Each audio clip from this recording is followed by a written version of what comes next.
Hey, everybody. Good morning. Bright and early. No, late. I'm 17 minutes late. I was supposed to be here at 7. And here's the deal. I wrote my talk last night, which I really liked last night. I don't know. I got up this morning. I started to look it over. I I, I originally told everybody I was going to do a talk on um, guilt, survivor's guilt, which I wrote. But a beautiful lady commented on tears in one of the posts. She commented on having tears, and I was like, "That's so good." And so I ended up writing on tears. 8 a.m. 8 a.m. Isn't it 8 a.m. your time? Isn't it already 8 a.m. your time? Yeah. So it's 7:17 here. I guess I am a little early. I am a little early. One of the things for sure, one of the reasons that I'm early is that um I'm cleaning out the storage bin, right? So I am I I reorganized the kids' toys last night, which I'm really excited about, which were driving me crazy. So I got that done. And then I loaded up the truck. Tony got sick. He has a sore throat. So hopefully he feels better this morning and we can go unload it. So I'm excited about that. That grief shit. What is the shit that we're grieving? That's what we're talking about today. One of the parts of the shit that we're grieving is the tears that come, the tears that flow, the tears that flow when you least expect it, the tears that flow when why you don't know what the tears are, why people think tears are a sign of grief, right? And how the tears connect back to our emotions. Suzanne, you're amazing. Thank you so much. Thank you. I truly appreciate it. I'm waking everybody up as the grief specialist this morning with all of this. You know, it's the answers. It's not sad news. I promise you guys it's not sad. It's the answers. It's the much needed answers that we have. Why does this feel so bad? Why do I feel like this? Why is my body reacting this way? Why can't I stop crying? And actually, I don't. It was on one of the posts in there, and she said, "This is what she said: How do I get the tears to stop?" And that it like literally hit me right then and there. Why would we want the tears to stop? The tears are a sign of our love. The tears are our pain being released. And until we truly understand tears, we're not going to understand the purpose that they serve, right? That's number one. Number two is um, until you understand grief, until you truly understand this grieving thing, hey, Flaw Girl, you're not going to really understand what is happening to your body. Your body is going through a change. Your body is getting ready to go through a change. It is transforming you. It's transforming you. It's transforming your heart, the person that you were, the person that you've always been this whole time is going through a transformation. Think about that. Hey, Miss Debbie, thank you so much for coming. Thank you for being here. We're going through a transformation. We're going through a transformation in our grief. And the tears are a part of it. They play an important part. So we don't want them to stop. We eventually want them to stop, but in the beginning, in raw grief, we need the tears. My friend Suzanne tells me all the time that she can tell when she needs to cry. And I hope I get to the reason why on that today. Okay, that grief shit. This is an ebook that I wrote. And I went back to it and I'm going to clean it up. So if you've already downloaded it, you're going to get the cleanup version. You download the ebook. You download the ebook and you get a daily email for 9 days, right? And in those daily emails, you get a little training from me.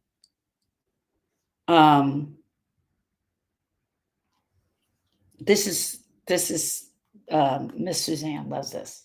The doorway, right? Pain is not the problem. Performance is the problem. But here's the sacred refrain. Pain is a doorway, and you get to decide what door you're going to walk through. Every time you allow yourself to feel it, you're walking through the grieving doorway. If you decide to put on the performance, you're walking through the award-winning Oscar doorway. If you decide that you're going to hold it back, right? You're walking through the be strong doorway. You get to decide what door your grief walks in. And we're going to teach that lesson, that lesson out of here. If you decide you're really going to fix it because you're broken, you're walking through the broken doorway, right? Bob the Builder. Every time you allow yourself to feel your grief, really feel it without fixing it, without hiding it, without numbing it, you're walking through the doorway of grief. Every tear is a step. Every tear is a step on this healing journey. Every breath you take in the middle of the ache is a step. Every honest sentence you tell when you say, I'm not okay, that is part of this, is a step. This isn't about rushing through your grief. You were never meant to rush through your grief. You're not meant to turn away from your grief. This is the shit, guys. Grief is shitty. I'm telling you it is. You don't walk through this alone. That's the other thing. Grief was always meant to be done. Thank you. Grief was always meant to be done in community. You're probably thinking, well, I don't know how to do this. What if I break? What if I can't get out of it? What if I allow myself to go down this deep and I can't move it? That's never going to happen, especially in community, because in community is where you come and say the thing. You're allowed to break. You're allowed to fall apart. You are allowed to fall apart for as long as it takes. You were not meant to do this in isolation. That's why I created this space, and that's why I'm here. Not to give you a 5-step plan, not to give you a, hey girl, this is what you're going to do, even though I do that. I guide you in many ways. But to sit with you in the truth. To say, me too. I felt that. And when I felt that, I did this and it helped. And when I felt that, I did this and it helped. You are not crazy. You're not going crazy. You are grieving. And my guess is you just need a little bit of shifting in the thoughts and the way you're approaching it. You just need an adjustment. And when you adjust that grief and the way that you're going through it, everything changes. When you look at it in a different way.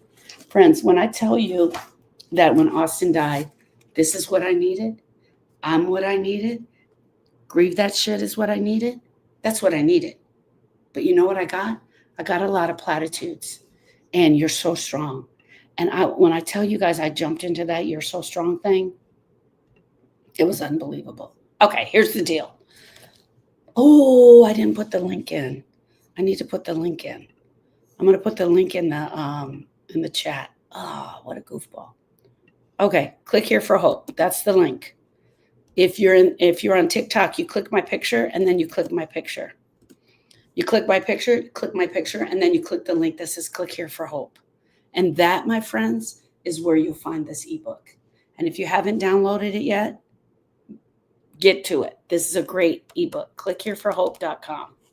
Miss Debbie, can you write that for me? Suzanne, is it blurry here or is it my eyes? Okay, maybe it's me. Hold on. Also, just so we're clear, I dropped my phone. And now there's this glow coming from the bottom. Does the link work here?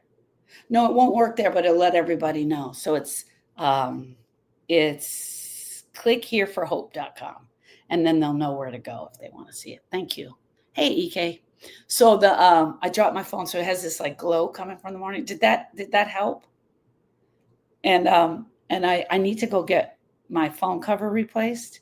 But I like the glow. I don't know why. It just reminds me of Austin.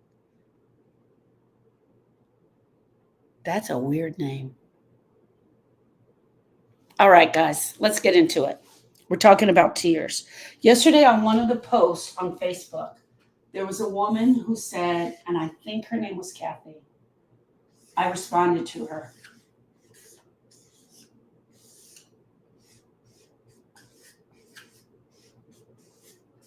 She said, how do I make the tears stop?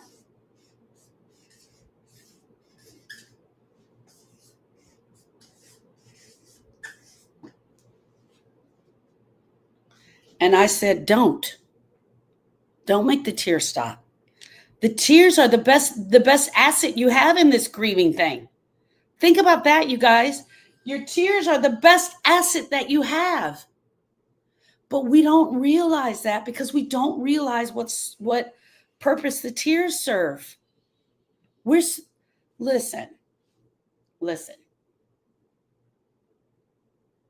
Oh my goodness. If you believe in God, if you believe in the universe, if you believe in source, if you believe in space, if you believe in all of that, hold on, I gotta open the curtains. If you believe in all that, why would you believe that she made junk? He made junk. They sent us here with junk. Why would you believe that? We came here with the ability to grieve. We came here with the understanding of grief, but we've lost it over time. Our body knew what to do when it got here. It knew what to do. Tears are part of that. Tears are a part of that. They give you relief, yes, but they are not the grief itself. So here's what happens to a lot of people. They see tears and they think it equals grief. Huge. You walk upon a griever and you see her crying and you're like, oh my gosh, she's grieving. She's grieving deeply. We see a griever crying and we see her going, she's grieving deeply. That may or may not be true. I don't know. For me, from us having a visual of the griever, we can't tell. We don't know. We don't know if she's grieving deeply. You know what we know? We know she's crying. That's what we know. They are not the grief itself. They are part of the healing. We were supposed to cry in this experience. We are supposed to shed tears. The real work is what's underneath the tears. The real work is what comes underneath the tears. So, tears do not equal the grief. Tears are the tears. Grief is the grief. But they work together. And what we've done over the years is we're like, if I cry, then I'm grieving. If I cry a lot, then I'm grieving a lot. If I cry a little bit, then I'm grieving a little bit. If I don't cry at all, then I'm not moving the grief at all. That's a lie. It's all a lie. The real work is what's underneath the tears. The real work is the silence that follows. The real work is the silence that follows. The real work is your broken heart. The real work is you going after the broken heart. Okay, when you think about your tears, here's my question.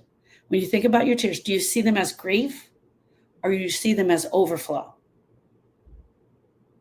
Do you see them as grief or you see them as overflow? What's happening deep inside of you? What is the thing inside of you that's happening? Savvy Woman says, I see both. I've been crying since 2008. Yes, love. Was your loss in 2008?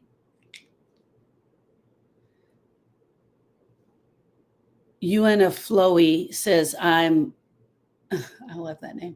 I've been crying since January.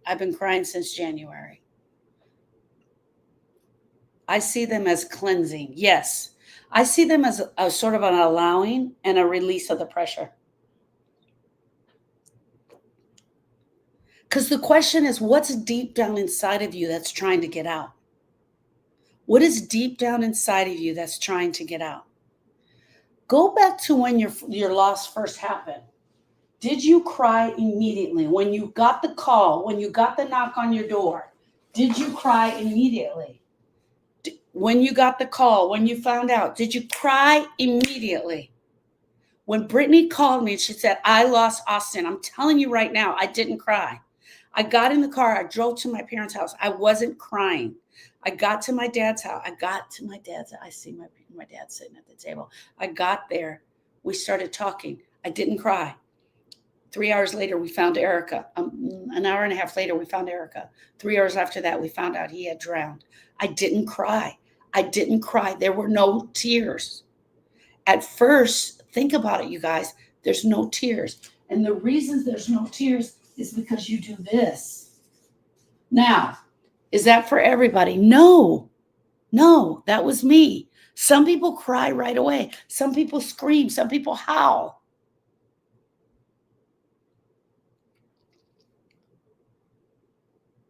Okay, let's go even further.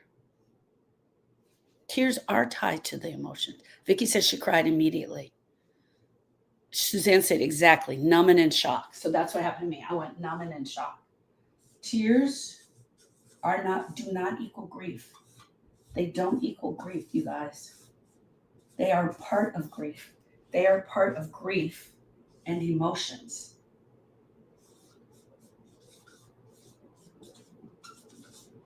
Can you imagine? I'm 62 years old. I've been grieving for 62 years. And it took years for us to figure this out. Like, why aren't they talking about it? Who are they? I guess I'm the they. I guess I'm the one that should be talking about it. Tears are tied to the emotion. They're not random. They are the body's translating feeling into a liquid release. Every tear carries a piece of truth. Every tear carries a piece of truth. Are these my notes?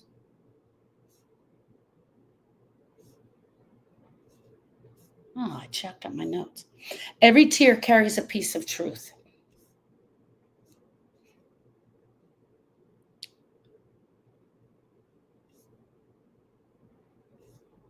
Hold on, you guys. What the heck is happening here? Oh, that moved.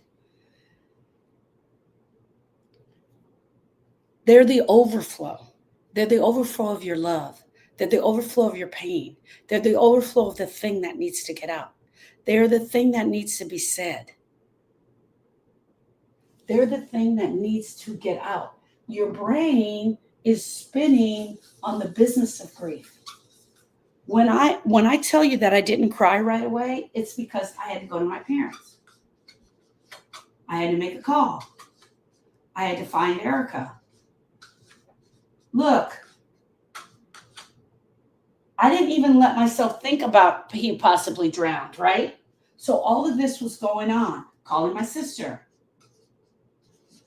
my other sister, calling my other sister, calling my brother. My dad was sitting at the table. That's why I can see him so clearly. And he had the cell phone. He was just sitting there quietly. My mother was walking around like a busy bee, just trying to figure everything out. And it was not computing for her. So all of this was going on at one time. That's the business of grief. My brain was taking care of the business of grief. There were no tears. I wasn't even grieving yet. My brain was getting, what do I do? Where do I go next? Where do I go? Right? That's what was going on for me in my brain. You're in so much pain, but you can barely breathe. You can't even sit down. You're sitting in a world that feels shattered. You're trying to figure out what the hell just happened to you. You feel paralyzed. Every day feels like you're carrying a weight strapped to you.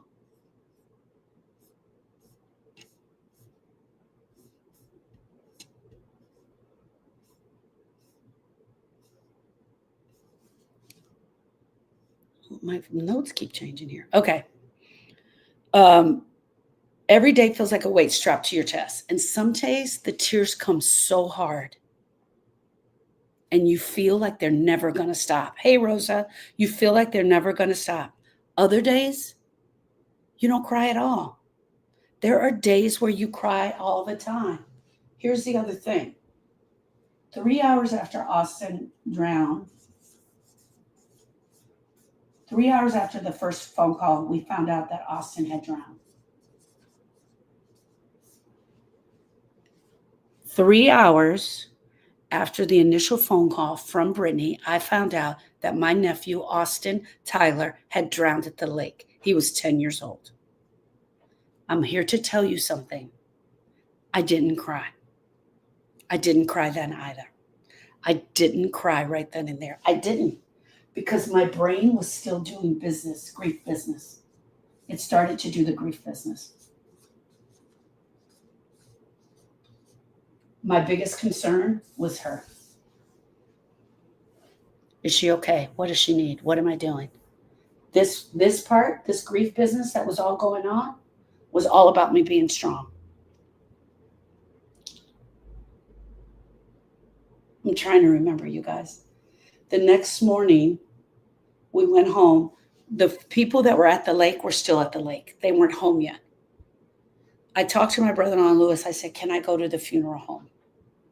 And he said, yes, please do. I said, I'll take Erica tomorrow. We'll get information. So we went to the funeral home. I didn't cry. I wasn't crying. My brain was still in grief business. My brain was still in grief business. When your brain is in grief business,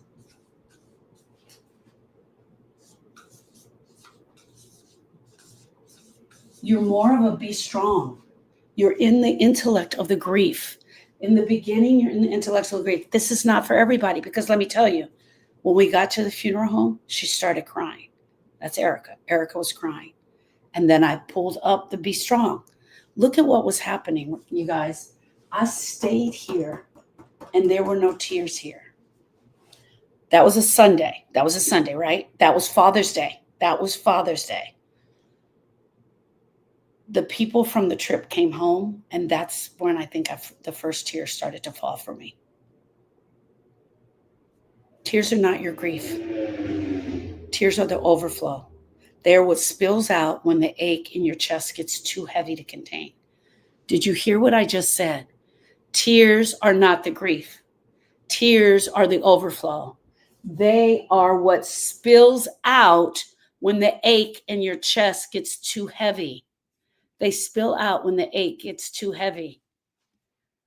Every day feels like you're carrying a weight strapped to your chest. It's so heavy you can hardly move. And the tears come hard when they think that you can't stop this. It can't move it. They're going to come hard. Other days you can't cry at all. And here's what most people don't know about the tears. Tears are actually the medicine. They're the medicine. They serve a purpose. They aren't just salt water falling down your face. The tears are filled with hormones and chemicals designed to help you survive this level of heartbreak. May I say that again? Tears are filled with hormones and chemicals designed to help you survive this level of heartbreak. Tears are one of the ways that your body gets to help you fight in your grief. They are one of the ways that they're fighting for you. But here's the other thing.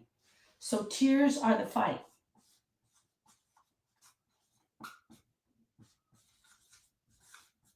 Tears are the fight. Your body is fighting its way out of this darkness. You go down into this darkness. We talked about that this week. You go down into this dark place. It's not completely fearful. It is unknown. You go down into the unknown. You've never been in grief before. You go through your grieving experience and you enter the unknown. Your body is fighting for its life. And tears are one of the ways that it fights. And they fall down the front of your face. Tears are filled with hormones and chemicals designed to help you survive this level of heartbreak. Tears are one way your body fights for the grief. They release the pressure. What did I say they do? What did I say they do? Release the pressure.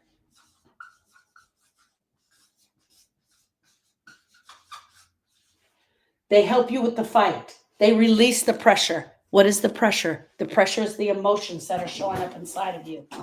The tears are here to release the pressure. They give a moment of relief so you can keep standing. They give a moment of relief.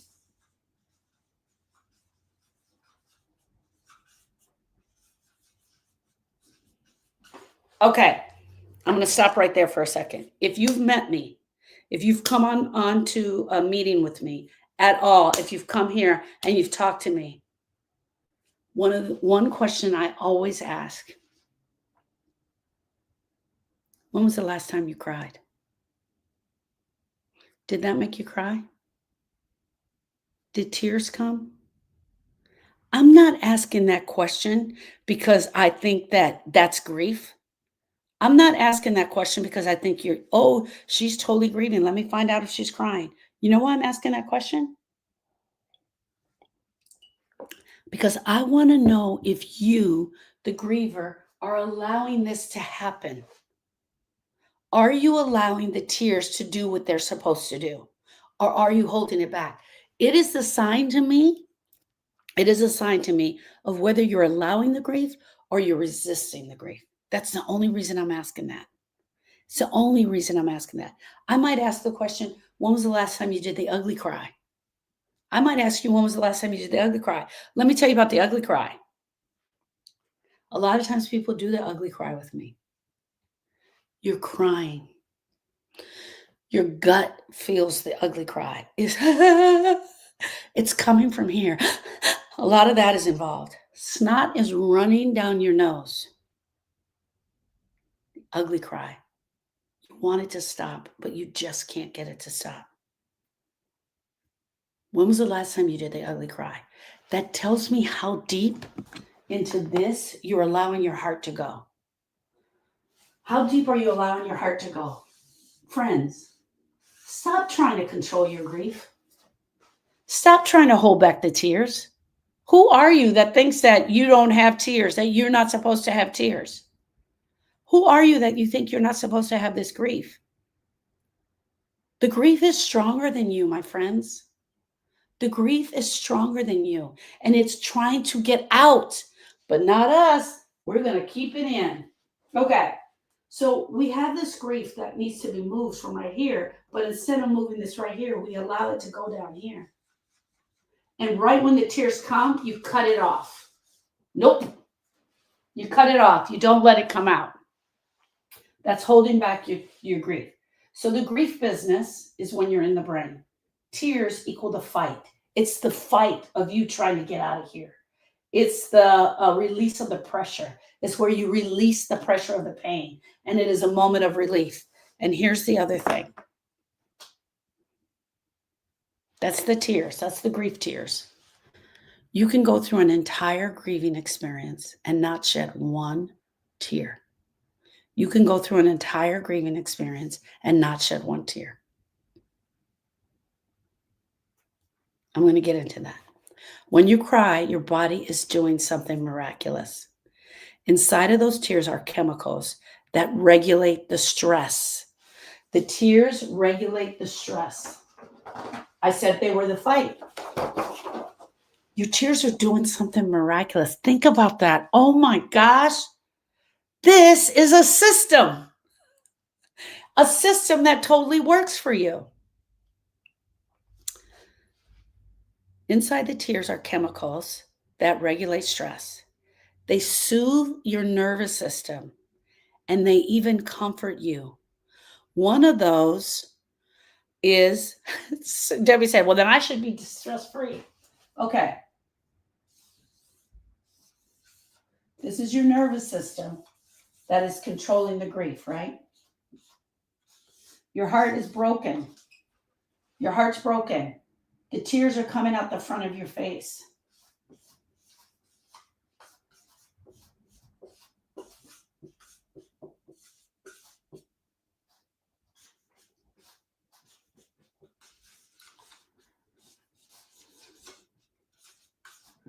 Okay. The number one is oxytocin. I gotta see how to spell it. Oxytocin is one of those. It's the love hormone. The hormone is going from here, from your nervous system, to calm, and then it works here to calm your heart. To calm your heart. So you cry. Oxytocin is released. It's the love hormone. and it sends this coating around your heart and your grief. People call it the love hormone. It's what shows up in the tears when you cry because you miss your person so deeply. It's what shows up in your tears when you cry because of the love that you had for him. That's why when tears sometimes feel soft, almost like the love of someone really close. They feel soft. They don't feel hard. You're not always you're not always breathing from the gut, right? Guys, I know you're making comments. I'm going to come back to all the comments, I promise. We get endorphins.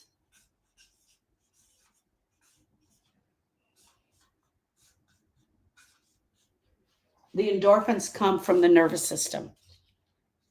It's a natural painkiller. It is a natural painkiller. So it's going inside of the heart to try and naturally help you with the pain. And it gives you a little bit of relief. It gives you a little bit of relief. They show up for a little bit of relief. That's all. That's the purpose. That's what the tears are doing, to give you a release of the pressure in your heart. This hurts too much. I can't do this. I can't do this. I can't do this. We're saying that in our brain. Our brain is saying, I can't do this. I can't do this. I can't do this. And then you get mad, you get angry, and you start to cry. It still does the same thing. It's sending the relief. It's sending the relief. Guys, how amazing is this, that this is what's going on, right? You also have cortisol. Cortisol, right, is a stress hormone. And it floods the body when we are stressed. The nervous system is stressed. It's stressed with cortisol. It is a way to release the cortisol. I'm on the right class. I feel like hormone that floods your body when grief feels unbearable is cortisol. Crying actually helps you flush it out, giving your nervous system a chance to calm.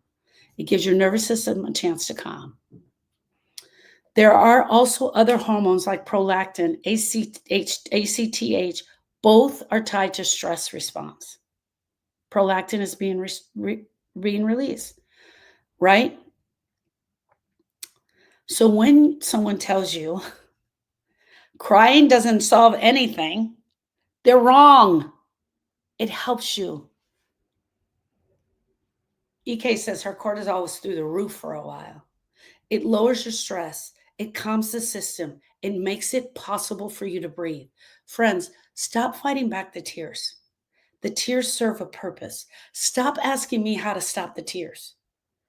You're going after the wrong thing. You're going after the wrong thing if you say to me, how do I stop the tears? You guys look at this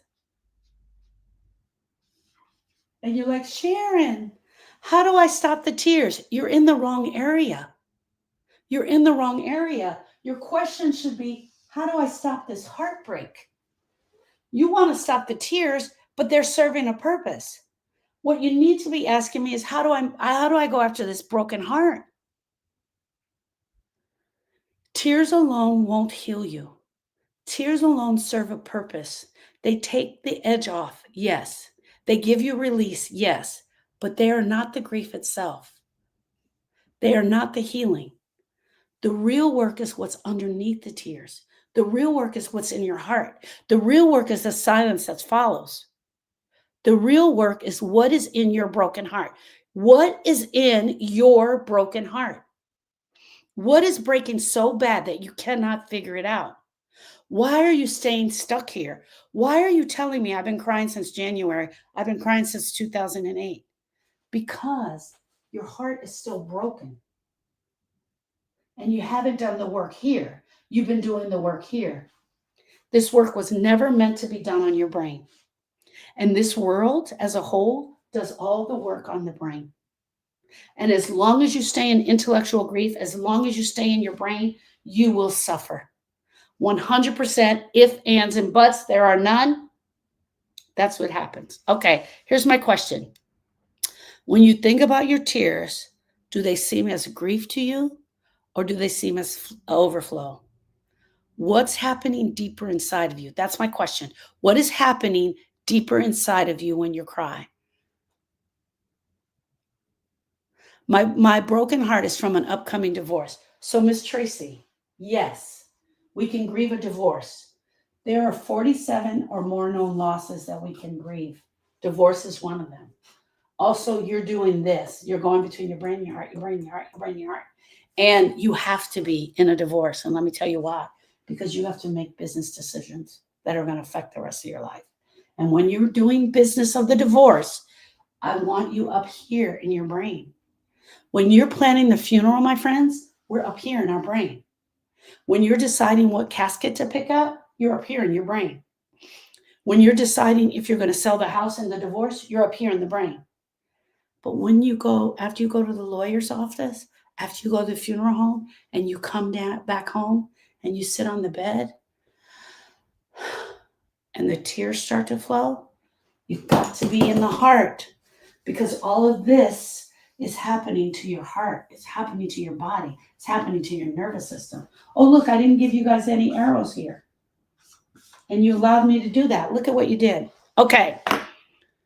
What is happening deeper inside of you? Friends, Sharon Brubaker, grief specialist, owner of the Grief School. I wrote this ebook called That Grief Shit. Download That Grief Shit. It's simple. I made it simple. I made it simple on purpose so that it's easy reads. It's bite-sized pieces of the shit of grief. Why did I have That Grief Shit? Because I have a book coming out. I've been teasing you guys about this for a year, but I'm telling you guys it's in typesetting right now. It's called Grieve That Shit. Grieve That Shit. And it's coming out. I promise you it's coming out. Click the link click my picture, click the link that says click here for hope and download this. It's so good. So good. I wanted to get something in your hands right now, and that is this. And here's the other thing. It's a community outreach. I wrote this and I'm giving it to you. I wrote this and I'm giving it to you. But I also have this. And that's coming. That's coming. I haven't talked about that yet. I'm just teasing you guys. Sue, I'll be right here. Sue. Hold on one second. All right. Let's go further. This is the part I wanted to get to today. Grief is tied to the emotions. Grief are tied to the emotions. They are not random. I'm sorry, grief. I'm sorry, you guys. Okay, I'm going to drink the coffee. Tears are tied to the emotions. They are not random. They are your body translating feelings into liquid release. They are your body translating feelings into liquid relief. I got to be quiet because the little boy's right there. Every tear has a story. Hey, Sue, I'm so glad you're here. Every tear has a story. Every tear carries a piece of truth about what you're holding. When you cry because of love, you get oxytocin. Your body is reminding you of the bond that you had. That's why when the tears come, sometimes they feel almost gentle, right? So we talked about that. Here's the hard truth. Some of you are chasing tears because you think that crying is the grief work. You think that if you cry enough, then you'll get through the grief. If I cry enough, well, if I cried for 10 days, my grief should be over. Listen to me when I tell you this. Because I also thought it. And I was with my mom 3 weeks ago when her husband died. Her husband, Lawrence, died. And she said to me, I got to tell them that I don't cry anymore. Because she, in her 83-year-old self, believed that tears are a sign of grief. And even though I told her tears are not a sign of grief, they're a sign of your love, They're a way of releasing the pain. She just didn't understand it. Hey, Leanne, I'm so glad you're here. Here's the hard truth. Some of you are chasing your tears because you think that crying is the grief work. You play songs on repeat. You play songs on repeat. You stand at their gravesite and you wait for the breakdown to come. You go to the graveyard and you sit there and you wait for the breakdown to come, because that's the only way you can release the pressure. Hear me out. I want to say something. If that is the only way you can get the pressure and the tears to come, I want you to do it. That's what I did. I sat every night with the song and I played the song and I let the tears come and it relieved the pressure. And I did it night after night after night after night. You search for anything that you can to unlock the tears because you think the tears themselves are the work. They are not the work. The tears is not the work. The work is done here in our heart. Tears can only help you carry the grief away. I'm sorry, tears will not carry the grief away. They will not erase the wound, because the grief isn't in the tears.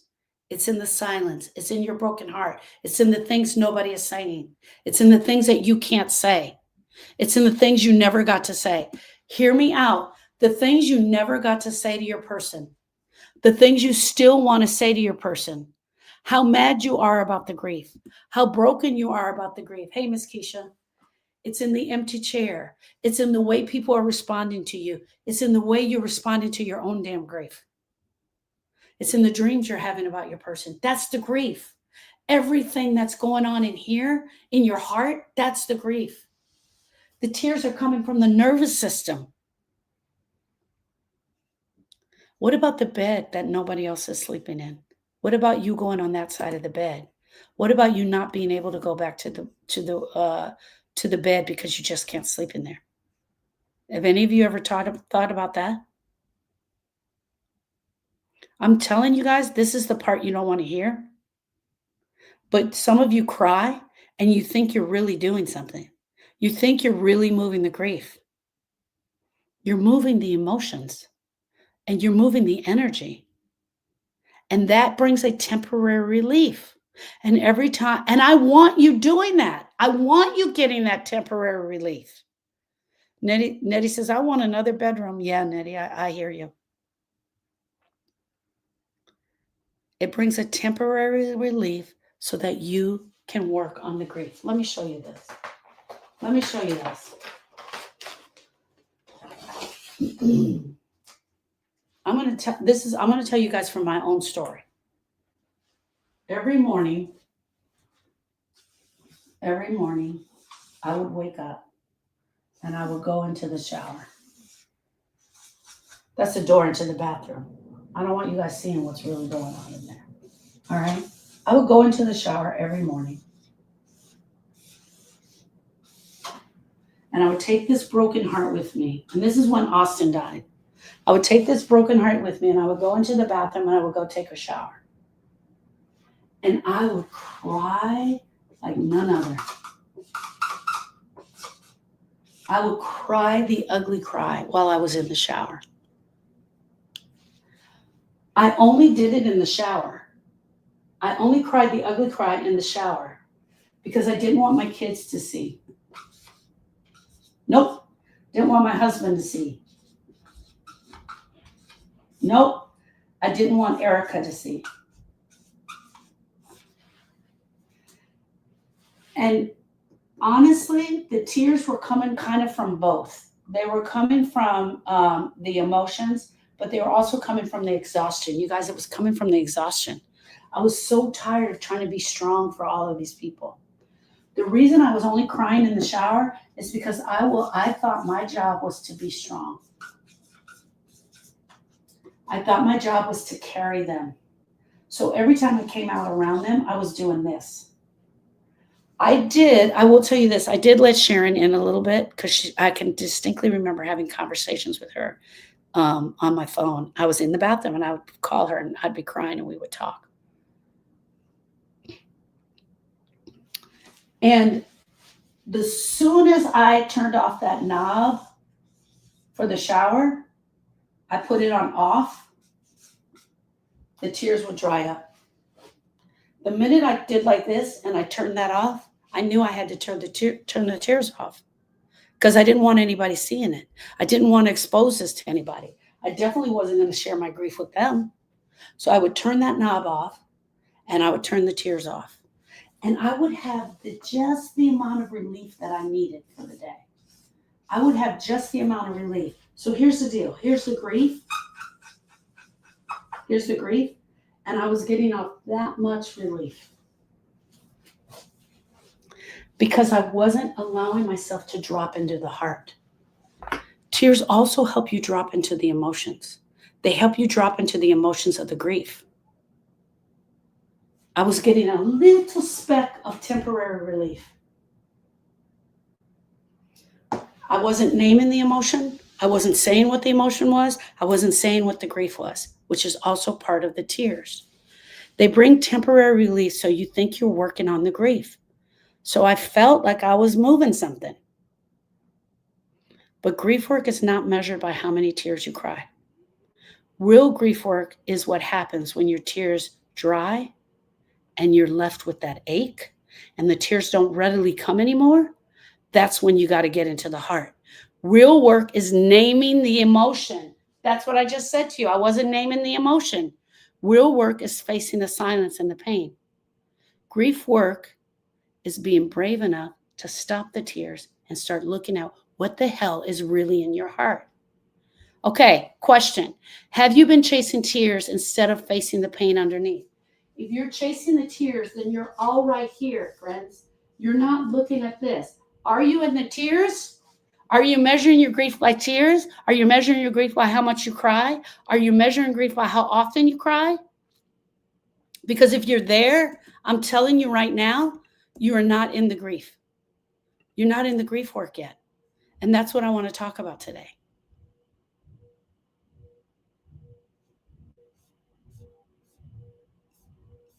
You're not in the grief work yet. You're just barely moving.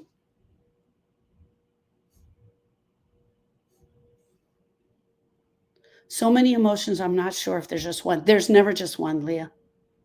There's never just one. There's always multiple. Almost 3 years. Yeah. Yeah. And my question would be, if I sat with you, are you just at this level and you haven't dropped down far enough? Kathy says, I cried hard for 8 months and then it seemed it had to soften.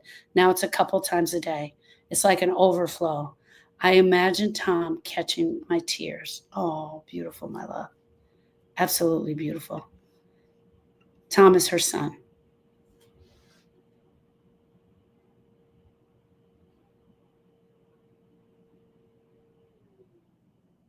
I feel like I need counseling to counsel me, to go to grief counseling. No, you need to go to the grief school. The grief school is where we just handle grief. We break down grief. We teach grief. We learn about grief. We start to understand grief. We understand what purpose tears serve. Why is the grief so bad? Why is it so heavy? All right, if you're new here, my name is Sharon Brubaker. I'm the owner of the Grief School. The Grief School is the place where healing begins. The Grief School is the place where I bring you and I teach you what grief is. I wrote an ebook. It's called That Grief Shit. Download the ebook. Click the link click my picture. Then click my picture. Click the link that says click here for hope. If you are in the Facebook group, I put the link in the Facebook group chat and you can just click that. Great book, great place to start. That Grief Shit. What is the shit? What is the shit we're feeling? Okay, let's pause here and talk about the actual grief work. Grief work is not about forcing yourself to stop crying. It's not about pretending you're okay. It's not about avoiding the pain until it magically goes away. Hear me out. It's not about avoiding the pain until it magically goes away. The grief work is sitting in the pain when it feels unbearable. The grief work is sitting in the pain when it feels unbearable. The grief work is naming what is really there instead of hiding it. When you start to cry, this is what I wasn't doing. I wasn't naming the pain or the emotions. I was just crying in the shower. I was simply crying in the shower. Did the crying in the shower give me relief? Yes. Did it give me enough relief? No, no, it was not. And when all we do is cry, you prolong the grieving experience the more you stay away from here. The longer you stay away from your heart, you prolong the grieving experience. Your grief work is sitting with the pain. It feels unbearable. Your grief work is naming what it really is. Being honest enough to say this. Your grief work is being honest enough to say this. I'm devastated. I'm angry. I'm lost. I don't know how to do this. I need help. I need to understand what grief is. I need to understand how grief is showing up in my body. I need to understand these tears. I need to understand this pain. I need to talk to other sisters who are grieving. That's the work you need to do. That's your work, love. That is absolutely your work. I need to go to the grief school. I need to meet this girl named Sharon, this bald-headed lady that's trying to help me. I need to figure her out. Grief work is learning to recognize that the tears are a signal. They are pointing you towards the wound. I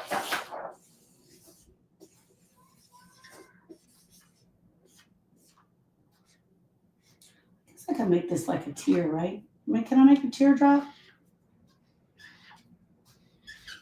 I guess I should give her a little nose, right? Every tear that drops is pointing to your broken heart. It's pointing to the grief, to the pain, more importantly, to the emotions. But we don't do that. We don't look at that. We stay up here and we spin up here. We don't look at what's really coming from the grief. Grief work is learning to recognize that tears are the signal. They are pointing towards the wound. And if you follow them, if you follow the tears and ask yourself the questions, you will find out the answer of what is needed much deeper. If you ask yourself the questions, you'll find out. She said, bald is beautiful. Why am I crying? Why? Why? Why am I crying? What do I need? You guys, your body knows. Your brain knows. Your heart knows. Why am I crying? Boom. So that's looking for the emotions. What do I need right now? What are you telling me?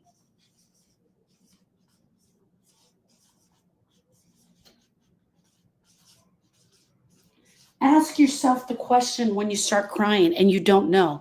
Okay, let me explain that. So, oh my gosh, I love this. So you're sitting there and you just start crying out of nothing. What are these? What's coming from here? What do you need? What memory was I having? Look, go back to your brain, figure out what memory you're having.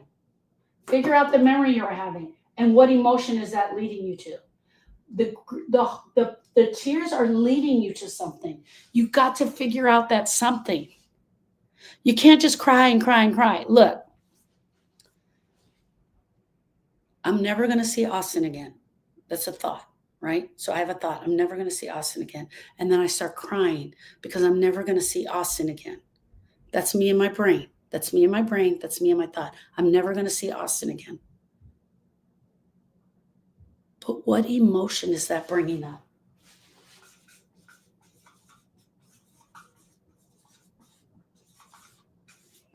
The thought, I will never see him again. Never again, right? Makes me cry. So here's the thought. The thought leads to the tears. The tears lead to the emotion. Are you making the connection? Have you made the connection? You have a thought. You have a memory. It is intellectual. It leads to tears. The tears lead to the emotion. They lead to the grief. They lead to the pain. They lead to the emotion. They serve a purpose. Stop trying to get rid of them. They serve a purpose, but you got to follow it all the way through. It's a 3-step process. I don't want to give you steps. It's a 3-step process. Now, once you have the emotion, sad, then you acknowledge that you're sad. I'm so sad. I'm broken. I'm so broken.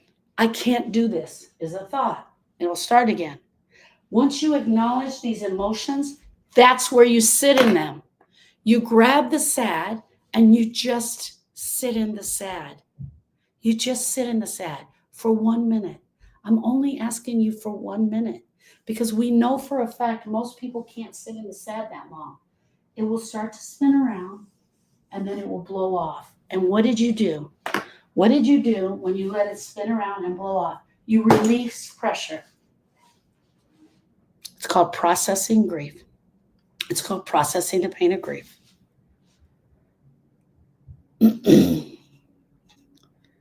But you have to make a choice. You have to decide if you're going to keep running from this pain or are you going to face it. When I tell you that this grief pain is one of the hardest things you will ever do. I was telling somebody yesterday, I can't remember. I said, this will be the hardest thing. And then I took that back because I'm telling you, it's one of the hardest things you will ever do. Getting the call is the hardest thing you'll ever do. Getting the call about the loss is the hardest thing. Getting the knock is the hardest thing. Losing your person is the hardest thing. Going to the funeral home is the hardest thing. There's a big list of hardest things. But grieving and not having the instructions to grieve, you have to make a choice. Grievers have choices. To heal this broken heart is a choice. To come to the grief school is a choice. To come and sit with me and let me help you and let the community help you is a choice. Just showing up in the lives every day and not moving to the next step is a choice. It's absolutely okay. I want to help you with your grief. Thank you, Debbie. Thank you, Debbie. Everybody that has a question, I'm coming. Let me finish teaching this and I will be back. I promise you. You have to decide if you're going to stay stuck in your cycle of chasing the tears and temporary relief. So every time you cry, you get a temporary relief. Or if you're going to do the work and grieve that wound. Are you going to go into your heart and grieve the brokenness of your heart? Because healing doesn't just happen with time. It will never happen enough with time. Healing doesn't just happen because you're crying. Healing happens is when you are willing to step in to the grief school, look at me and tell me what is wrong, what is hurting you. And then I gently show up for you and I say, my heart to yours. I truly can't even imagine what this is like for you. But my friend, have you considered this? Have you thought about this? Did you know that this is what grief is? Did you know that this is what grief is? Did you know that we have to figure this out together? Healing happens because you show up for yourself in the middle of that heartbreak. You show up for yourself to the grief school and you're willing to do the work. Question. What pain, and if you can name it, I want you to name the pain, are you most afraid of to face when the tears stop? You don't have to post it here. I just want to know, what is the thing that you're most afraid of to face when the tears stop? You don't have to tell me what they are. All right. What pain are you most afraid of?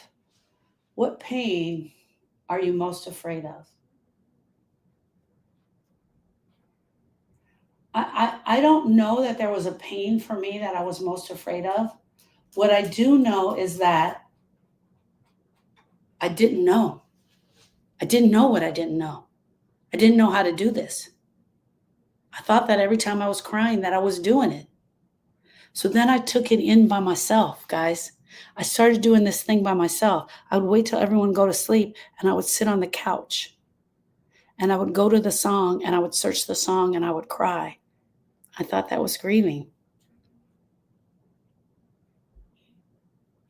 That she'll never meet my child. Hey, friends, the longing. Miss Becky says the longing. My name is Sharon Brubaker. I'm the owner of the Grief School if you're new here. I wrote an ebook called That Grief Shit. It talks about all this shit of grief. Why I keep going. We avoid the emotions. I'm going to read out of the grief shit so you guys can see. This is part of the shit. We avoid the emotions. Avoidance is when you stay busy. You fill your schedule with to-do lists, your days. You don't have to sit in silence. So you don't have to sit in silence. It feels productive, but it's really numbing the noise. We go after numbing the noise. Here's the other thing. When we want to go after the tears, it's also we want the tears to stop because we want to get this thing to stop. It feels productive, but it's really numbing the noise. Scrolling mindlessly on the internet, binge watching shows, saying I'm fine and lying to everybody, doing everything for everyone else so you don't have to feel your own damn pain. The problem is grief waits. It will wait. It will go sit in that damn corner and it's going to wait for you. You cannot outrun it because it will find you. And here's when it usually waits until 2 a.m. and it wakes you up. Tell me you haven't been woken up at 2 a.m. with your grief. Get the book, guys. Get the ebook. It is a community outreach. I'm giving it to you. Get it here. Click my picture. Click my picture. Click here for hope. If you're on Facebook, click here for hope. Now, let me be clear about what healing actually means. Because I brought you guys down this rabbit hole, I got to talk about it. Okay, I'm going to talk for a few more minutes because I've been on for an hour, and then I'm going to answer all the questions. Healing actually means, because people get it twisted all the time, people get healing twisted all the time. They're like, she's crazy. What is she talking about? I can't trust her. She don't even have hair. How am I going to trust that crazy lady? She doesn't have hair.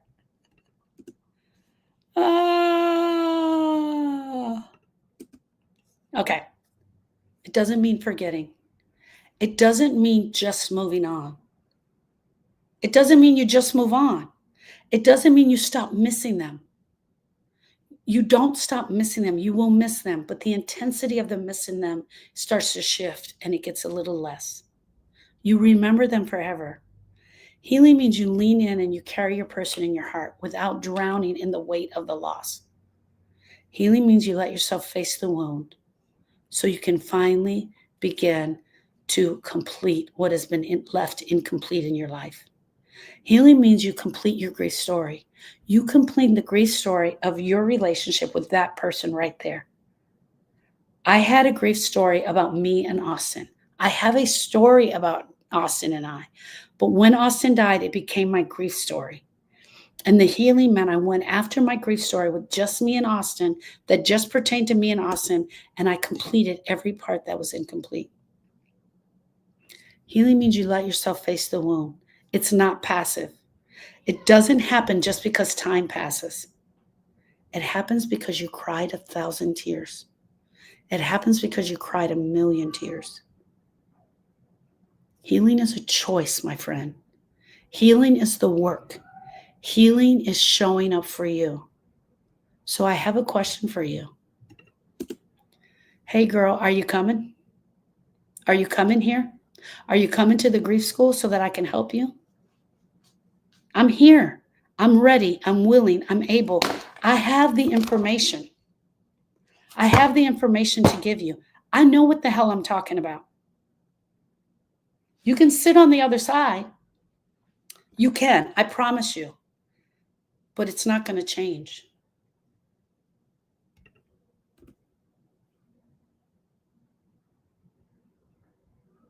I'm challenging you and I'm giving you an invitation for you to reach out to me and come and sit with me so we can do the much needed work.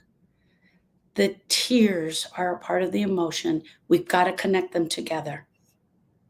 That's what I wanted to show you today. You've heard me say it over and over again, that tears are not the grief. And that's what I'm teaching you today. And that's what I wanted you to hear today. All right, my friends, are you coming to do the work? Listen, grief takes action. Grief takes action. Every time you show up here, you're doing action, right? Showing up here is an action step. Downloading the ebook is an action step. Crying is an action step. Doing the brain dumps that we teach, that's an action step. Talking about your grief is an action step. All of those are action steps. But the real action, the action that goes after the heart, I have to teach that to you.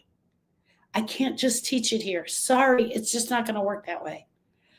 And second of all, I worked really hard to put this together, and I'm not just going to leave it out here in the ethers. I've worked really hard to put this together, and I'm so honored. And I'm going to tell you something. I wrote a dedication to Austin, and I tell you guys this all the time, and I'm going to read it. Austin, all of my life, I wondered what mark I would leave on this earth. I only know I wanted to leave it in a better place than I found it, because I was here. I never imagined my purpose would come through losing you. Your life and your death gave me the gift of understanding grief and the courage to teach healing. Austin gave me this, you guys. Austin gave us this. Austin gave us this. Because of you, I have helped hundreds of women find their way through the pain. And for that, I thank you. I will love you forever. T. All right. That's the end of the lesson, my friends. I'm so glad that you were here. I'm going to keep the YouTube on and the Facebook on while I answer some of the questions. I'm going to flip the page in case I write anything. I'm going back to the top, Debbie. I'm going back to the top. So just give me a second, because I need to get through this. Miss Debbie says she loves that hat. Grieve that shit. I got that coming. Does the link work here? It's not, the link doesn't work here, but it's click here for hope. If you put it in there, then people can type it in. EK says I got my account back. She got her account hacked. Brittany got her account hacked. And there's a lot of letters, my girl. A lot of letters. A lot of letters there. Savvy says, I've been crying since 2008. And I hope that this helps you to understand. I feel so much better now that I cry freely. EK says she feels so much better that she cries freely. Because a lot of times what we do is we go in the shower to cry, or we don't cry in front of other people. I've been crying since January. My heart to yours, love. Truly, my heart to yours. Miss Suzanne says she sees it as a cleansing, like the tears actually cleanse. And that's true, right? Savvy says the thing she's most afraid of is not having her husband here. EK says I was a little numb at first. I called immediately. Savvy says I witnessed my husband's death. My love. That is a huge grieving experience. Huge grieving experience. The witnessing of of what happened to your husband is part that your brain is playing over and over and over again. And what happens with that when we do the grief work, I want to show this to everybody, okay? She just made a comment. Miss Savvy made a comment.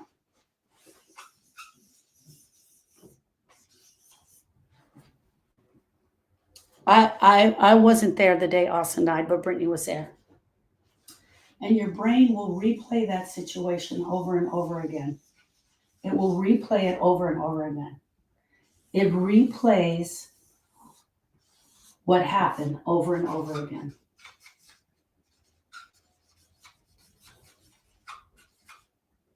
It just replays it. It almost gets stuck in that thought. It gets stuck on the thought, right? So the thought or the memory, right? It gets stuck on that thought. And every time it has that thought, it sends an emotion here. This is the grief. It can't believe that this has happened. The brain can't believe that this has happened. But it gets stuck and it replays it over and over again because it doesn't know what the hell just happened. It really doesn't know what the hell just happened. Like, how did this be? How did this be? And you're looking at every aspect of what has just happened. You're examining every little thing in the loss. Hey, friends, I want to tell you this happens all the time. If it's a divorce, a breakup of a romantic relationship, Your brain is trying to figure the thing out. It gets to the emotion. It sends you an emotion. The emotion is the grief. Once you have the grief, you want to relieve the pressure, you start to cry, right? You send the tears. Here's what happens when we do the grief work. You guys, here's what happens when we do the grief work. We disconnect it right here. You disconnect right here. So now the memory or the thought about the thing is no longer connected to the emotion. The memory of what has just happened to you is no longer connected to the emotion. The story stays. The story stays, but there's no longer a connection right here. This right here is where we need to do the work. You're still going to have emotions. You're still going to have the memory, but we need to disconnect it. This is exactly what happens. I go in and I go click. I help you. I guide you and I lead you and I go click. Here's the thing. Let me tell you what I'm talking about. This has energy. It has energy connected. And every time you think about it, it pulls at your heart 1,000,000 times a day because you're going through this story over and over and over and over and over again. Here's the grief work. We have to go in and disconnect right here. That's where the surgery takes place. Now, once you disconnect the emotional energy, once you disconnect the emotional energy from the story, and guys, it's any story. It's any grief story. Once you disconnect,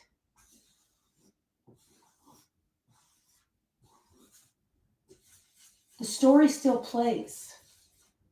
It just doesn't have the connection that it had. You can go in there and look at the story, talk about the story, share about the story. How many times have you guys heard me say, I was sitting in a real estate open house. My phone rang. It was my 17-year-old daughter. She screamed into the phone, Mom, I lost Austin. There's no grief emotion connected to me anymore because I disconnected it. I can tell you the story. I can say the story. I can tell you everything that happened, but this is disconnected. And my friend, my love, Miss Savvy, this is awful. It is unbelievable. What has happened to you is so jacked up and not fair, but you've got to go and disconnect it from your heart. This is for everyone. Everyone, we've got to get in there and disconnect this. We disconnect. We open it up so that you have this story, you understand, but it's not connected to negative emotions. What happens is the positive emotions come up. I can't imagine. Suzanne said, Miss Savvy, I can't imagine. So glad that you're here. Debbie said, hugs to you. I cried from the moment I received the call about Ian, and I'm still crying 8 months later. Some people cry immediately. I did say that. Some people cry immediately. Erica cried immediately. I just didn't. It doesn't have any bearing on your grief one way or the other, whether you cried immediately or not. Hey, Miss Rosa.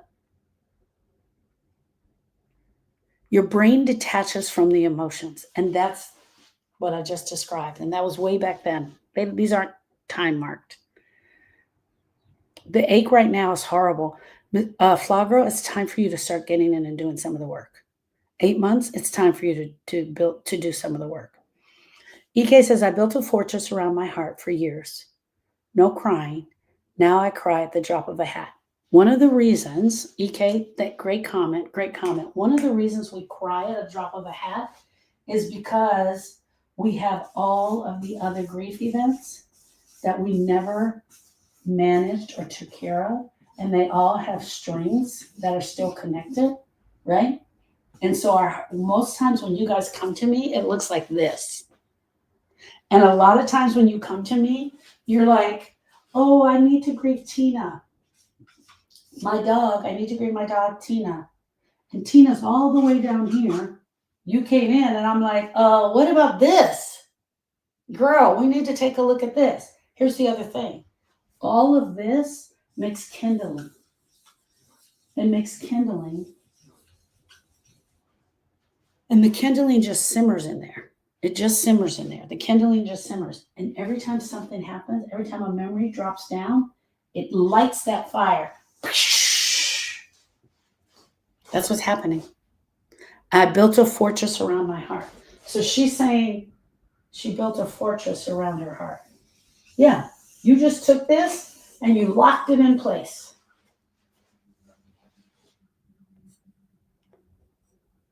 Sometimes this phone, the phone will go up. And I was there. Where's Fortress? I cried. Okay.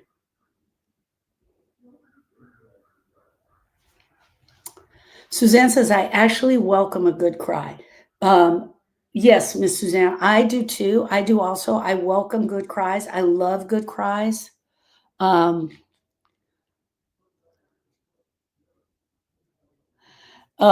Miss Kathy says, I'm enrolled full time in the front row. I appreciate your love and hard work. I actually welcome a good cry. I want to say this about Miss Suzanne's comment. I have gone through the change, and I think I'm very much like my mom. The tears just don't readily come for me anymore. And there are times where I was like, "Ugh," and I couldn't get anything out.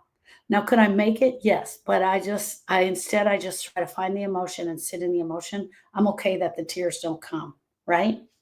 And so I'm really okay that they don't come and they don't do that. I'm absolutely okay with that. Um, when my mom's husband died a month ago and I was there were a couple of times when I was talking to him and I started holding his hand and he was blinking to me, the tears came. When I got to the church where I was taking them to the church all the time, the tears came. Well, Brittany, look at you. Look at you showing up in my life. Did y'all see Brittany there for a second? She gave me a hot dog hat. I don't even know what that is. All right. Oops, wrong ebook. Everybody, that grief shit. Make sure you have the grief shit. Click the link, click my picture, click the link that says click here for hope. And you want to download that grief shit. This morning, just before I came, I did the ugly cry. Good for you, my love. Good for you.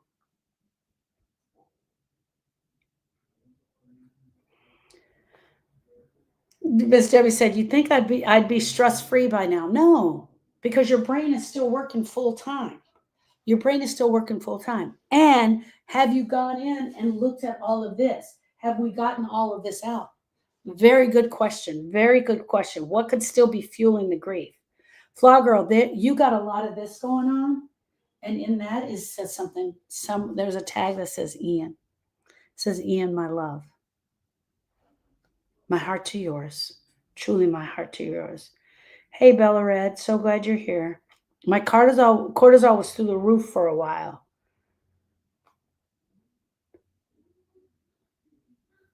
Suzanne says, I couldn't have stopped the flood of tears even for a while, even if I tried. Yeah. Yeah. I hear you. I hear you. I just didn't have them like that. And I wish that I did. I used to. You guys, I'm sorry. I'm laughing at myself. I don't know if I've ever told you guys this, but my husband is, I'm just going to say it. It's the truth. He is a world-renowned stuntman. He has been was a stuntman for 55 years. He's retired. His name is Tony Brubaker. And Tony traveled all over the world. He traveled all over the world. And he was doing movies in Germany and France and Thailand and Japan. And they would film. He doubled Danny Glover, Mr. T on the 18 for 5 years, Bill Duke. He's got an impressive resume. Had nothing to do with me, but I'm laughing because of this. When I was young, I cried all the time. You guys remember it. You get your period and you can't stop crying. You remember all of that, right? And thank you, Brittany. Look at Brittany sending me all the roses. If you're trying to get me to come out there and be with your kids, you can forget it, Miss Brittany, because I'm not. Everybody say hi to Brittany. Look at her out there. So There would be times that Tony would be out of town and I would watch. I distinctly remember this one time. I watched a news article, and this was, do you guys remember in the 80s, we were taking teddy bears and we were putting cameras in them? Nanny cams. When the nanny cams first came out, that they would hit the news, right? I saw a nanny cam. You guys, it's not funny. This is the funny part. I saw a nanny cam of a nanny abusing a child. And I had 2 small children. I was home by myself. I was young. I called Tony up. I think he was in Chicago. It was 3 o'clock in the morning there. And I was bawling, crying for this baby that the nanny, and he was like, Sharon, it's going to be okay. Your nanny's not going to hurt your baby, blah, blah, blah, blah, blah, blah. He's trying to tell me the whole thing. And he finally convinced me to hang up the phone. And when he got me to hang up the phone, he called my mom. And my mom called me at 3 o'clock in the morning. And then I cried to her. So, yes, there was a time in my life where I could flood out the house, but it just doesn't come from me anymore. And I'm okay with that because now I know my job is to go in here and find the emotion. Look how hard it is to find the emotion because it's all stuck under there. Suzanne said your brain detaches from the emotion, and that it does. The ache right now is horrible. What is the ache? You're calling it the ache. I want to know the emotion, Flaw Girl. What is the emotion? Not only that, I want you to work it back. Find that emotion and find that memory that is causing that emotion. Where are you stuck at in that?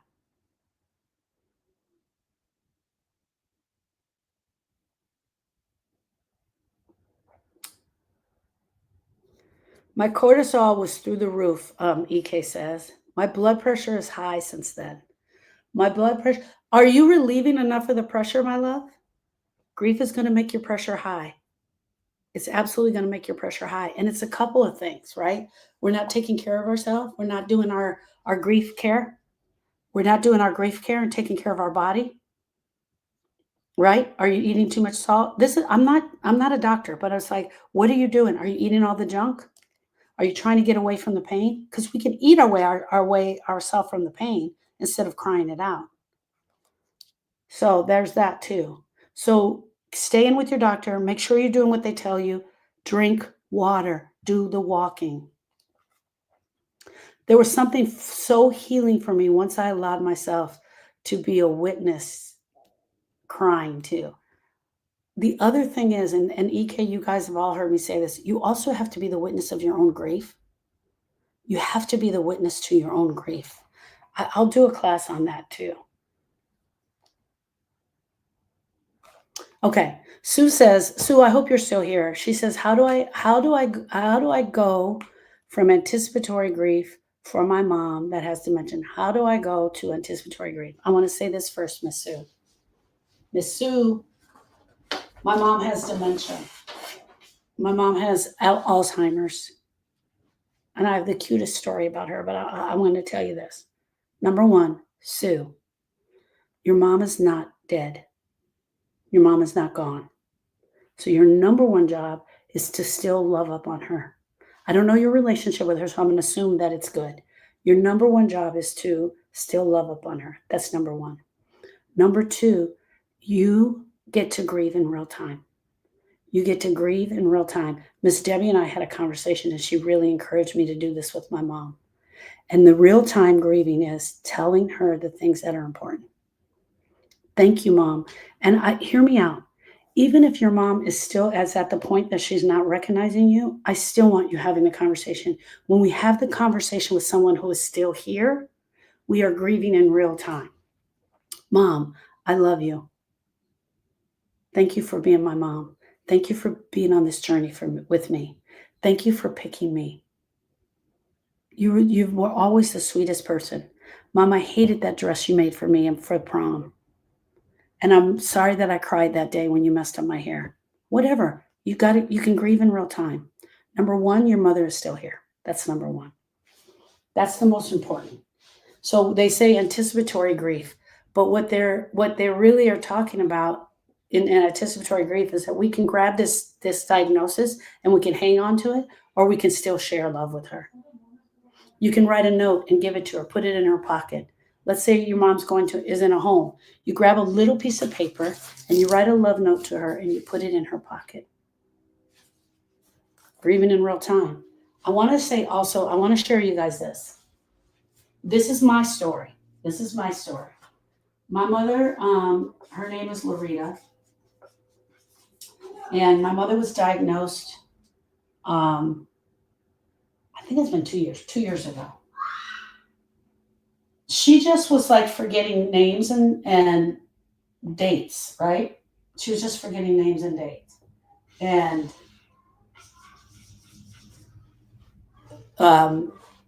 we had testing done and they diagnosed her with Alzheimer's. I was there the other day. My mother walked up to me with her cell phone. She had her cell phone and she said, "Who is this?" And it was a picture of my cousin, her niece. She didn't know who it was. So the first time you have a person that doesn't recognize something, that's a drop. This right here, this drop, this grieving experience. You grieve this.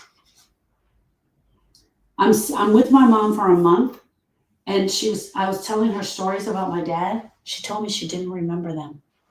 That is also a drop. This really happened. This really happened to me. Every time you lose something that you always had and you take a drop, that is grief, my friends. That is grief, especially in dementia and long-term. It's long-term grief is what it is. It's long-term grief. Every time they drop. So when they tell you anticipatory grief, that's what they're telling you. This is if you knew the ways to do the grieving experience, you would grieve every time there was a drop. Every time you lost something. When my dad was sick, this is my dad. My dad's name is also Tony. When my dad could no longer walk into the kitchen to eat his own meal, that was huge for me because he became bedridden. So he was stuck in the bed. That was a grieving experience. When my dad stopped talking, for the couple of weeks that he stopped talking, that's grieving. That was grieving. Every time you lose something is a grieving experience all along. I want to share this, you guys. When we have someone who is, we're losing them due to dementia or Alzheimer's, we're grieving all along. When I lost Austin, when Austin died tragically, it was like that. Call, 3 hours, gone. Short term, long-term grief. Now, I said this to you guys the other day. And I hadn't explained it.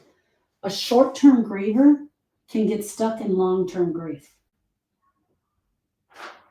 I'm not gonna explain it to you, but because I don't want to go there. It's long, but I will do a class on it. So this is long-term grief. A lot of times they call it anticipatory grief. Sue, my heart to yours, my love. I can't even imagine what this is like for you. Truly cannot even begin to imagine. But here's the one thing that I do know. She's still here, and you can grieve in real time. Grieve in real time means that you tell the person exactly how you feel about them now while they're still here. Anything that you need to say, the last thing to go is the hearing. The last thing to go is the hearing. Lean into her ear. Tell her you love her. Tell her you love her and how important she is to you. My heart to yours. And even when we grieve in real time, after after the person is gone, they're no longer here, after they've died, you still have grief work to do. My heart is breaking for an upcoming divorce. My heart to yours, Miss Tracy. Truly, my heart to yours. Thank you. Thank you, Debbie. Debbie's amazing. Look at Debbie. Thank you, EK. I lost my 3 doggies at once, and it hurt more than I lost my family, if that makes sense. It makes total sense. It makes 100% sense. Because here's the deal, friends. We grieve based on our relationship with our person. We grieve based on our relationship with our person.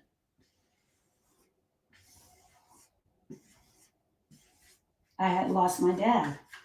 I lost Donovan. I lost Sharon. Sharon was my best friend. I lost Austin. And here just recently, my mother's husband, Lawrence, died.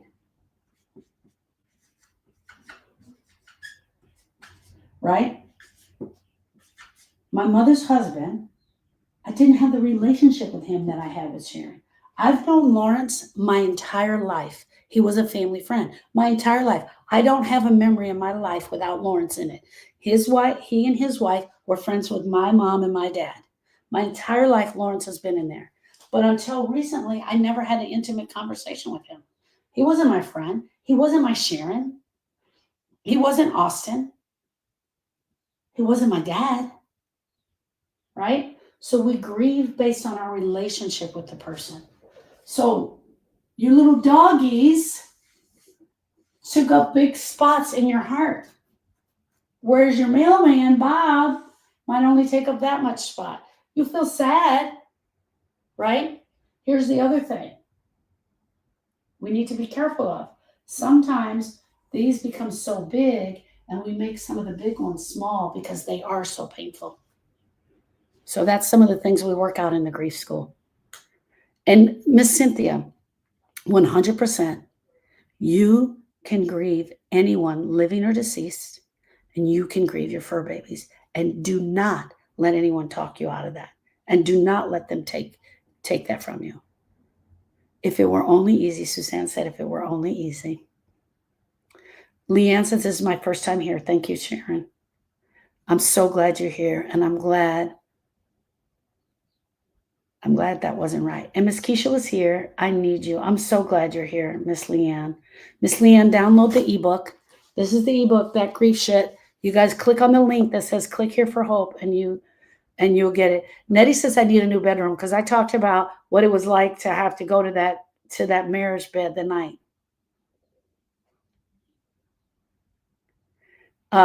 User 9347 says, I need counseling. You need the grief school, girl. You need the grief school. Here's why. Here's why you guys all need the grief school.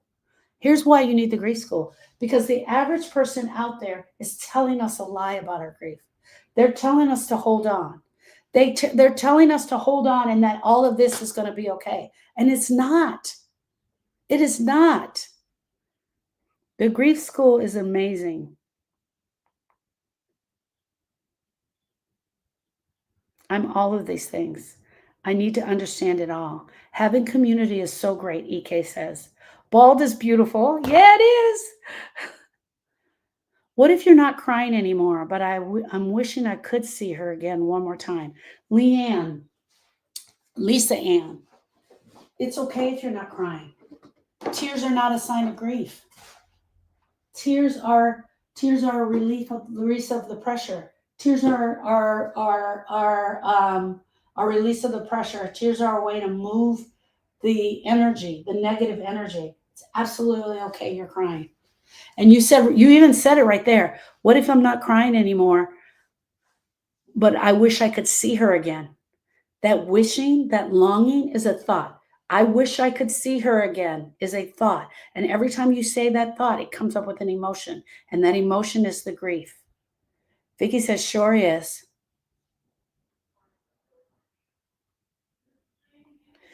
I can name my emotions, but I don't know what to do with them for here. You sit in them. Sit in them. Once you name it, you sit in it. Just let it be. Just let the emotion be. Once you name the emotion, you just let it be.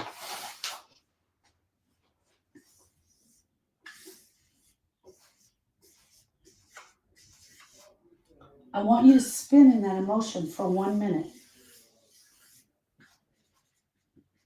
I want you to spin in sad for 1 minute. Naming it is the hard part. Honestly, you guys, name it is the first hard part. Sitting it is the hardest part. Because a lot of us don't know what emotions are, so we don't know how to name it. I feel sad. And then Grief sucks. Grief sucks. You have to lean into the suck. Grief sucks. We lean into the suck. So we name the emotion sad. That is the grief. And that is also the suck. Right? Sad equals grief, because it's a sad emotion, equals sucks. Sad equals grief equals suck. And then you lean into the suck. And when I tell you to lean into the suck, I mean lean into the suck. Hear me out.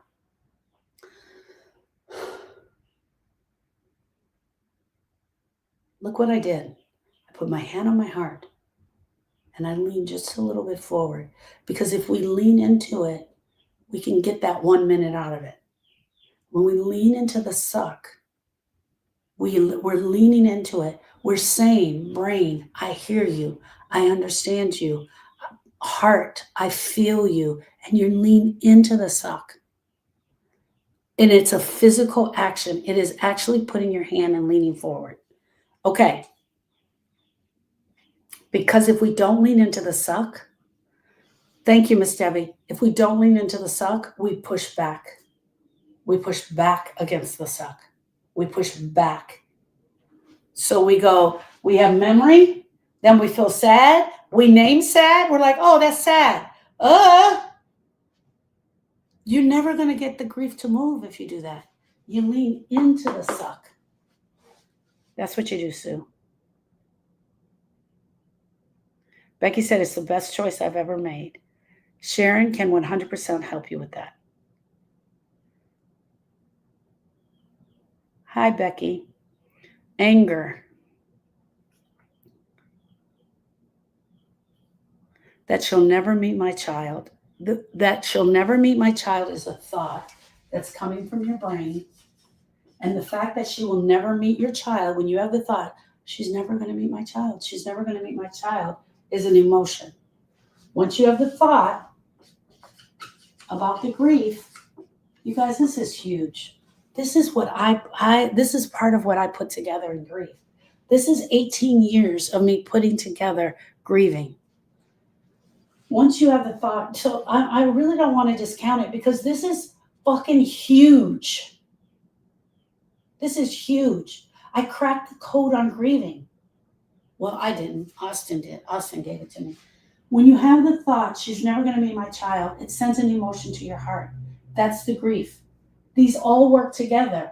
Boom, boom. Sad. So we have a thought. It sends us to an emotion. That becomes the grief. Then we lean into the suck. You're going to do that hundreds of thousands of times. Even before you get to me, you're going to do that.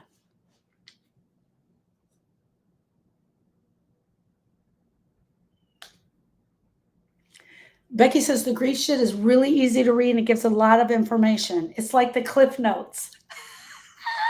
Oh my God, I got to screenshot that. I need to put that. I need to use that. Oh, I love that. My mom died Christmas morning last year. I was 22. And all we ever talk about was me being a mom one day. 9347. That is so, so amazingly beautiful. My heart to yours, love. Truly my heart to yours. One, I can't even imagine losing your mom on Christmas morning. I totally cannot even imagine being 22 and losing your mom. My heart to yours. 9347, can you tell us her first name? Just her first name if you're still here. Flaw Girl says, the best people have no hair. Suzanne says, I have so many grief stories. They can fill an encyclopedia set. Not even one book. She says a set. A set. You know how big an encyclopedia set is? It goes from A to Z. It happens even if you don't cry. You do the work. Exactly.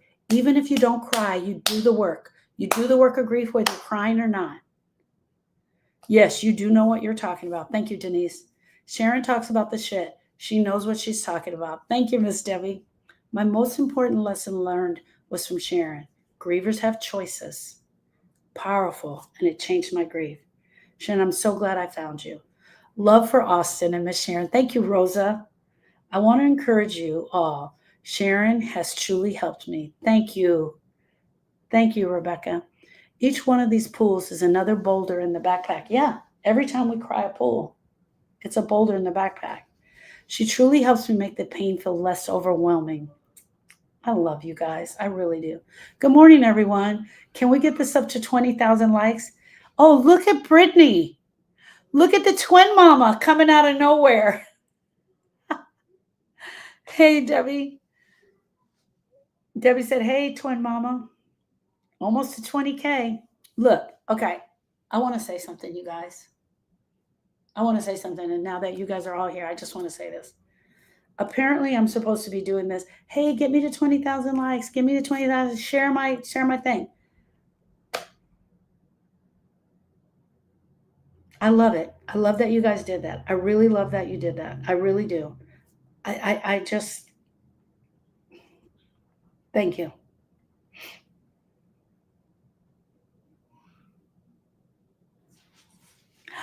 Look at that, you guys. Did you see that?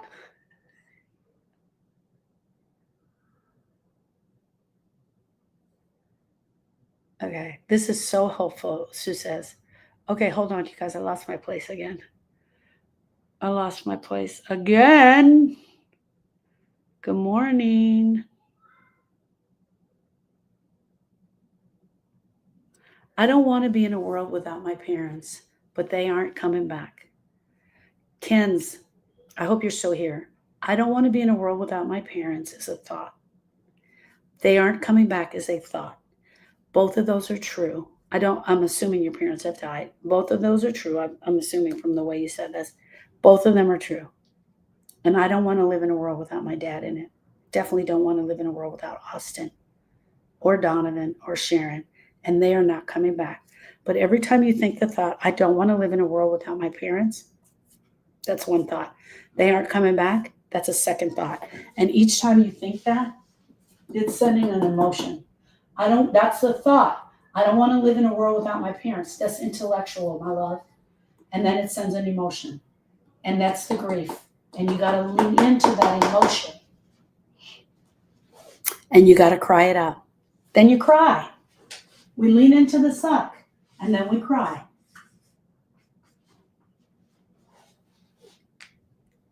That's not steps. That's just how we start to move the grief. Sue said, thank you. You're very welcome. It's a nightmare that I'm hoping I will wake up from. Welcome to all the newbies here. I lost my grandma in 2017, my brother 2 years later. I had to watch them both die. There's no way I'm going to be able to pronounce that name. Yay. Yay, it's silly. Oh, yay, it's silly. Oh, Becky said almost 30K. Thank you, Miss Becky. Do the lean. Debbie's right. You got to do the lean. I hope you were here earlier when I shared Savvy also did a witness of their person's loss.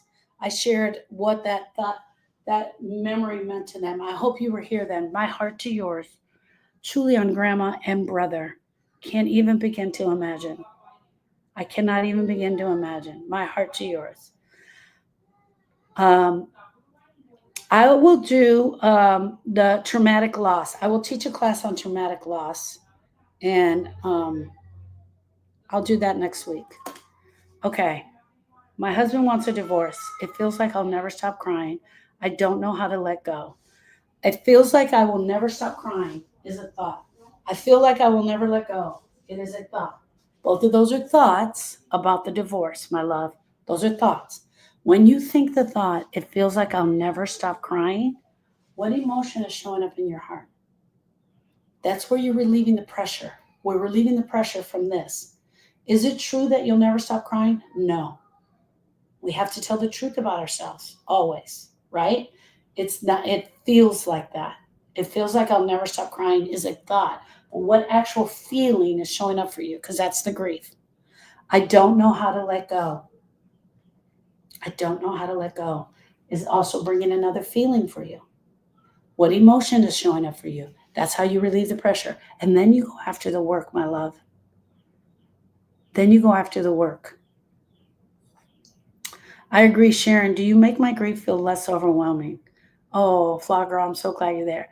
Becky says, we made it to 30,000. Okay. Oh, look at all the likes on there. Okay.